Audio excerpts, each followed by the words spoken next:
अभी जो क्वेश्चन हम लोग ले रहे हैं that is what is overhead. इस चैप्टर के जो क्वेश्चन है क्लासिफिकेशन ऑफ ओवरहेड्स आएगा, फिर डिस्ट्रीब्यूशन आएगा और आखिरी में एब्जॉर्प्शन आएगा। ठीक है, तुमको थियरी है इस चैप्टर में, प्रैक्टिकल नहीं है। सो व्हाट इज ओवरहेड समझने के लिए तुमको ये समझना पड़ेगा कि जो कॉस्ट होता है उसके एलिमेंट्स कौन कौन से हैं। So let us see the elements of cost. सबसे पहले तो तुम्हारे सामने एलिमेंट्स ऑफ कॉस्ट ड्रॉ कर रहा हूं मैं।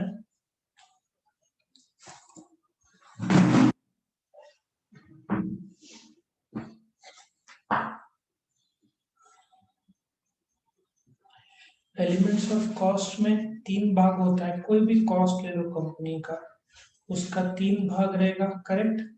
सबसे पहले क्या होगा, मटेरियल, लेबर और ओवरहेड्स, या एक्सपेंसेस बोलो ओवरहेड्स के बजाय। ठीक है, अदर एक्सपेंसेस बोलो। अभी जो मटेरियल है, let us take the example कि तुम मोबाइल ले लो। जो मोबाइल का डिस्प्ले है, बैटरी है, ठीक है। So material can be direct और इनडायरेक्ट। एप्पल आईफोन ले लो, जो उसका मटेरियल है आईफोन का, आई थिंक एल्यूमिनियम से बनाया हुआ है। उसका डिस्प्ले, उसका बैटरी, ये सब पार्ट ऑफ द प्रोडक्ट है, दिखता है, देयरफॉर वो डायरेक्ट मटेरियल होगा।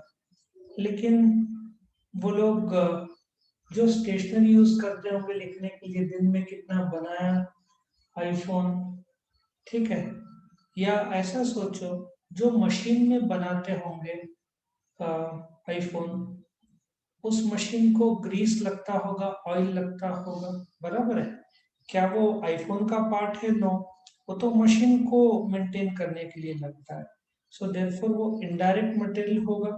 डायरेक्ट मटेरियल तो जो प्रोडक्ट का पार्ट है, जैसे डिस्प्ले और बैटरी और अंदर का जो इंस्ट्रूमेंट कैमरा जो है, ये सब डायरेक्ट मटेरियल है। इनडायरेक्ट मटेरियल तुम ग्रीस ले लो, ऑयल ले लो, हाथ कचरा साफ करने के लिए मशीन के लिए कंज्यूमेबल स्टोर लेते हो। उसी प्रकार से लेबर के भी दो भाग होंगे। एक होगा डायरेक्ट, एक होगा इनडायरेक्ट। करेक्ट, ऐसे दो भाग होंगे, डायरेक्ट और इनडायरेक्ट। जो डायरेक्ट होता है, लेबर, जो मजदूर डायरेक्टली एप्पल आईफोन बनाने की जो मशीन है उसमें काम कर रहा है, असेंबल कर रहा है, पैक कर रहा है, ठीक है।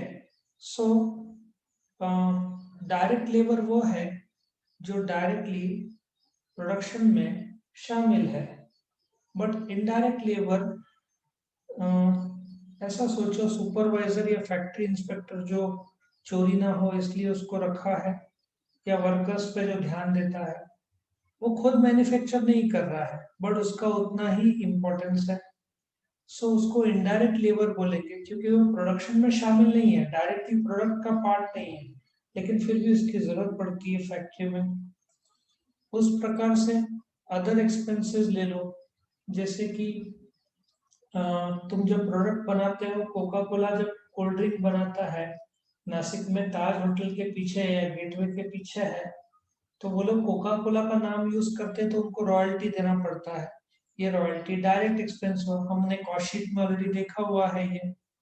सो रॉयल्टी जो हम देते हैं उसके बिना वो लोग बनाने देंगे नहीं, तो वो डायरेक्ट एक्सपेंस हुआ। लेकिन कुछ इनडायरेक्ट भी होते हैं, जैसे कि फैक्ट्री रेंट, फैक्ट्री इलेक्ट्रिसिटी, ये जो भी खर्चे हैं, ये सारे के सारे इनडायरेक्ट का रूप लेंगे। करेक्ट, याद रखो।